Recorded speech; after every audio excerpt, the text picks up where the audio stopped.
ቤታችሁ እነዚህ ቁሳቁሶች ካሉ እባካችሁ እንድታወሱን ልጠይቃችሁ ፈልጋለሁ።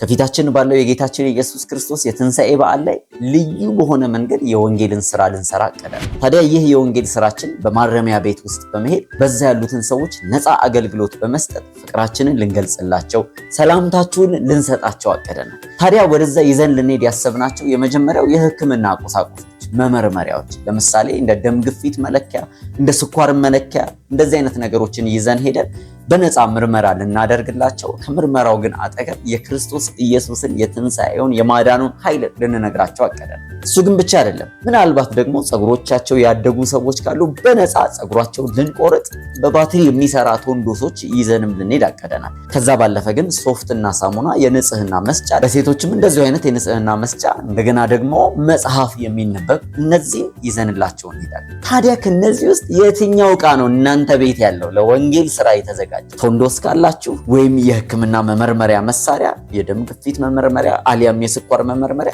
እንዲሁ እንድታወሱን እንጠይቃቸዋለን። ከዛ ባለፈ ግን የንጽህና መስጫ እንደ ሶፍትና ሳሙና ያሉትን አንዳንድ እንኳን ገዝታችሁ ብታቀብሉን የእናንተን የፍቅር ስጦታችሁን ለነሱ ይዘን እንሄዳለን። ማን ነው በእንደዚህ አይነት ታላቅ ስራ ውስጥ አብሬ እተባበራለሁ? ከኛ ጋር በዚህ ታላቅ ስራ መተባበር የምትፈልጉ በእነዚህ ስልኮች ደውላችሁ እነዚህን ቁሳቁሶች አቀብሉን። በጣም ከልባችን እናመሰግናለን። ይህን ግን ስታደርጉ አንድ ነገር አስታውሱ፣ የወንጌል አብሮ ሰራተኞች እየሆናችሁ። በነገራችን ላይ ሰዓቱ ጥቂት ስለሆነ አንድ ሳምንት ብቻ ስለቀረን ቶሎ ደውላችሁ እኔ ጋር ይሄ ያለኑና ውሰዱ።